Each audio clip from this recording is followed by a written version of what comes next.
Super prime ટાઈમમાં આપનું સ્વાગત છે। હું છું અક્ષય।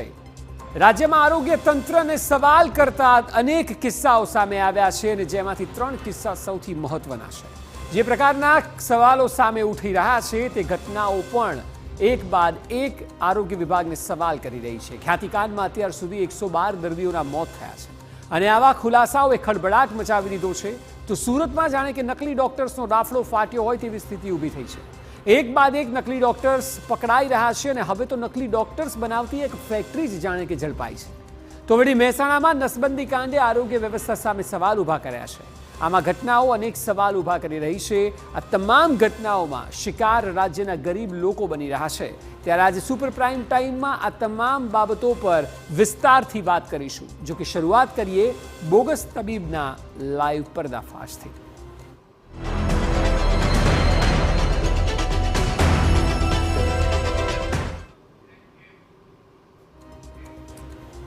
સુરતમાં ગુરુવારે પોલીસે એક સાથે 10થી વધુ નકલી તબીબોની ધરપકડ કરી, જે બાદ હવે સુરતમાં નકલી ડોક્ટર્સમાં ગભરાટ વ્યાપી ગયો છે। સુરતમાં નકલી તબીબમાં રીતસરની ભાગમભાગ શરૂ થઈ ગઈ છે। ત્યારે TV9ના કેમેરામાં એક નકલી તબીબ પણ ઝડપાયો છે। કોઈ જ ડિગ્રી નહીં, માત્ર ધોરણ 12 સુધી ભણેલા વ્યક્તિએ ધોળા દિવસે ગરીબ લોકોના આરોગ્ય સાથે ચેડા કર્યા છે। જો પોલીસની કાર્યવાહી બાદ પણ કેવી રીતે કોઈ પણ સંકોચ વગર ધમધમી રહી છે મોતની હાથડીએ।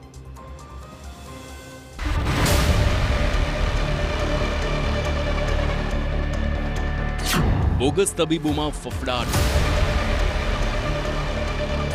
પોતાની હાથડીઓ કરી બંધ, નકલી તબીબનો લાઈવ પર્દાફાશ। સુરતમાં એક સાથે 14 નકલી તબીબ ઝડપાયા બાદ સુરત શહેરમાં અન્ય નકલી તબીબોમાં ગભરાટ અને ડર જોવા મળી રહ્યો છે। પોલીસ હજુ પણ તવાઈ બોલાવશે તેવા ડરથી નકલી ડોક્ટર્સ તેઓની દુકાન બંધ કરીને ગાયબ થઈ રહ્યા છે। એટલું જ નહીં, પોતાની કાળી કરતૂતને છુપાવવા કોશિશ પણ કરી રહ્યા છે।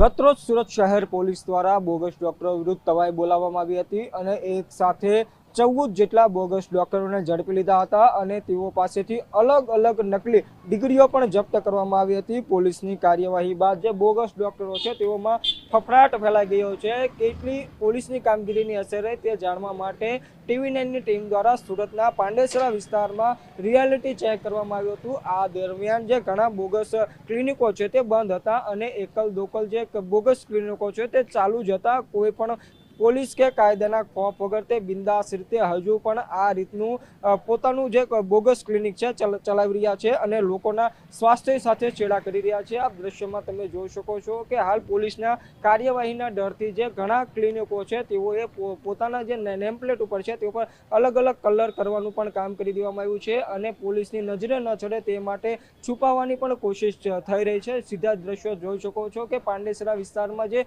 શ્રીયાન દવાખાના નામનું જે હતું તેને પણ હાલ લાલ કલર મારી દેવામાં આવ્યો છે અને પોલીસ નજર ન જાય તે માટેની હાલ તેઓ દ્વારા પણ છુપાવવાનો પ્રયાસ થઈ રહ્યો છે। જે રીતે પોલીસ દ્વારા કામગીરી કરવામાં આવી છે જેને લઈને બોગસ ડોક્ટરોમાં ફફડાટ ફેલાઈ ગયો છે, પણ ક્યાંક ને ક્યાંક હજુ પણ આ રીતના બોગસ જે ડોક્ટરો છે તે પોતાની હાથડીઓ ચલાવી રહ્યા છે અને લોકોના સ્વાસ્થ્ય સાથે ખુલ્લે આમ છેડા કરી રહ્યા છે।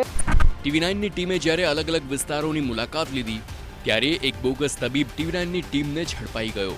નકલી તબીબે પોતે કહ્યું કે તેઓ પાસે કોઈ ડિગ્રી નથી, છતાં લોકોની સારવાર કરે છે। સાંભળો શું કહી રહ્યો છે નકલી તબીબ। સુરત શહેરમાં નકલી ડોક્ટરનો રાફડો ફાટ્યો છે। ગતરોજ સુરત શહેર પોલીસ દ્વારા નકલી ડોક્ટરો વિરુદ્ધ મોટી કાર્યવાહી કરવામાં આવી હતી। પોલીસ દ્વારા મોટી કાર્યવાહી કરવામાં આવી છતાં હજી જે નકલી ડોક્ટરો છે તે આ ધંધો છોડી રહ્યા નથી અને જે હાથડીઓ છે તે શરૂ રાખી રહ્યા છે। ત્યારે હાલ TV9ની ટીમ પાંડેસરા વિસ્તારમાં પહોંચી ગઈ છે। પાંડેસરા વિસ્તારમાં રિયાલિટી ચેક કરવામાં આવતા એક જે બોગસ તબીબ છે તે આ જ રીતે પોતાની હાથડી ચલાવી રહ્યો છે। જી, શું નામ છે તમારું? दीपक भाई, कितने टाइम से चला रहे हैं? 2-3 महीने। 2-3 महीने से चला रहे? कुछ आपके पास सर्टिफिकेट और लाइसेंस है कुछ है? नहीं, तो फिर कैसे चलाते हो? ऐसे ही चले। क्या क्या कौन सा इलाज इधर होता है? सर्दी जुकाम बुखार, सर्दी जुकाम बुखार। रोज के कितने पेशेंट आते हैं? 4-5 पेशेंट आते हैं। 4-5 कौन से दर्द के पेशेंट आते हैं खास? सर में दर्द बुखार तो आप कैसे इलाज करते हो? आपके पास नहीं डिग्री है, कुछ लाइसेंस है, तो आप कैसे इलाज करते हो? इसको क्या देती है? ऐसे पैरासीटामोल देते हो। तो कोई एसएमसी वाला कोई पुलिस नहीं आता है इधर? आता है, तो आता है तो क्या बोलता है? दुकान बंद कर देते हैं। और फिर आपने बंद तो नहीं किया है? बंद तो किया, अभी मैं आया था, अभी आया हूँ। आपके पास डिग्री नहीं है, लाइसेंस नहीं, आपको पता है इसमें किसी की जान जा सकती है? हम लोग सीरियस पेशेंट पकड़ता ही नहीं हूँ। पर अगर उल्टी सीधी दवाई दे दी तो भी वो उल्टी सीरियस हो सीधी जाता है ना, आपकी गलती से वो सीरियस हो जाता है, अगर सीरियस ना हो तो भी। आपको रसेश गुजराती को जानते हो? नहीं जानते हो? पता है अभी कल कितने सारे बोगस डॉक्टर पुलिस ने पकड़ाए हो? नहीं। દ્રશ્યમાં તમે જોઈ શકો છો કે કઈ રીતે હાલ અહીંયા જે અલગ અલગ જે દવાઓ પડી છે, હાલ આ દવાઓ જે પણ પેશન્ટ આવતા હોય તેઓને આ બોગસ ડોક્ટર દ્વારા આપવામાં આવતી હતી. તેઓ પાસે કોઈ પણ પ્રકારનો લાયસન્સ કે પરવાનો નથી, જેને લઈને ખુલ્લેઆમ લોકોના સ્વાસ્થ્ય સાથે છેડા આવતા હતા. તેમજ હાલ અલગ અલગ મશીનરીઓ પણ છે. એ कौन सी मशीनरी है? BP machine. कितनी बीपी लो और कितनी फास्ट हाई होती है, कैसे पता चलता है? 90 नीचे 90 ऊपर 120। કોઈ ડિગ્રી નથી છતાં દવાખાનું છે, દવાઓ છે. ગરીબ દર્દીઓના જીવન સાથે ધોળા દિવસે ચેડા થઈ રહ્યા છે. TV9ના રિયાલિટી ચેકમાં આ નકલી તબીબનો પર્દાફાશ થયો છે. मुझे आधा होता है तो भेज देता हूँ सिविल। तो आपके पास डिग्री नहीं है तो आप कैसे डॉक्टर कैसे बने? आपको कैसे पता है ये सब? किधर से सब ये सब पता चला? कानपुर से। कानपुर से किसने बताया ये सब? आपके फैमिली में कोई है डॉक्टर? नहीं, आपके जैसे कितने डॉक्टर इधर कितने हैं आपके जैसे? और भी हो गए ना? हमें नहीं मालूम। हैं?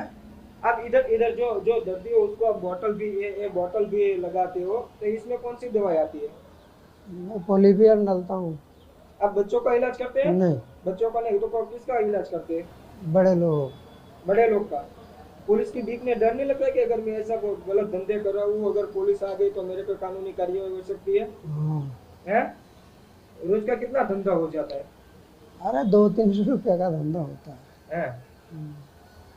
દ્રશ્ય આપ સીધા જોઈ શકો છો કે આ તેઓનું ક્લિનિક છે. આ ક્લિનિકમાં કે બોટલો પણ જોવા મળી રહી છે, એટલે દર્દીને કદાચ કોઈ પણ તકલીફો હોય તો તેઓ બોટલ પણ ચડાવતા હતા. હા, તેમજ અલગ અલગ મશીનરીઓ પણ છે જે તેઓ ભલે ના પાડી રહ્યા હોય કે નાના બાળકોનો ઇલાજ નથી રહ્યો, પણ આ જે ચીજ છે, જે બોટલ છે, તે નાના બાળકને ક્યારેક શ્વાસ જામ થઈ જાય તો તેઓને નાશના કામમાં ઉપયોગ લેવાતી હોય છે. તેમજ અલગ અલગ જે નાની મોટી દવાઓ છે, આ દવાઓ પણ તેઓએ ક્યાંક મેડિકલ અથવા કોઈ જગ્યાઓથી મેળવીને આ રીતે ખુલ્લે આમ દર્દીઓનું કંઈ પણ થાય પણ તેઓનો ધંધો ચાલવો જોઈએ તેમ કરીને હાલ આ દવાનો પણ તેઓ ઉપયોગ કરતા હોય છે. સુરત શહેર પોલીસ દ્વારા બોગસ ડોક્ટરો વિરુદ્ધ મોટી કાર્યવાહી કરવામાં આવી રહી છે. છતાં આ પ્રકારના જે તત્વો છે, જે રૂપિયા કમાવાની લાલચે પોલીસનો પણ ડર કે ખોફ રાખ્યા વગર બેફિકર રીતે હજુ પણ તેઓના ધંધા ચલાવી રહ્યા છે. એટલે ક્યાંક ને ક્યાંક માનવ જાતિ પર એક મોટું જ સ્વાસ્થ્યને લઈને જોખમ ઊભું થઈ શકે છે. પોલીસ હવે દાખલારૂપ કામગીરી કરે તે ખૂબ જ જરૂરી બની ગયું છે. ડિગ્રી વગર અને માત્ર 12મું ભણેલો આ શખ્સ લોકોની સારવાર કરી રહ્યો હતો. આ ડિગ્રી વગરનો ડોક્ટર દર્દીઓને ઇન્જેક્શન, દવા, બોટલ ચડાવવા જેવી સારવાર કરી રહ્યો હતો. મોટા જથ્થામાં દવાઓ અને ઇન્જેક્શનનો જથ્થો પણ મળી આવ્યો. TV9એ નકલી તબીબનો ખુલાસો કર્યો, જે બાદ પોતાની દુકાન બંધ કરી નકલી તબીબ ફરાર થઈ ગયો. જોકે સવાલ એ છે કે સુરતમાં આવા કેટલા નકલી ડોક્ટર્સ છે? તેઓ લોકોના આરોગ્ય સાથે ચેડા કરી રહ્યા છે. સુરતથી મેહુલ ભોકળવા સાથે બ્યુરો રિપોર્ટ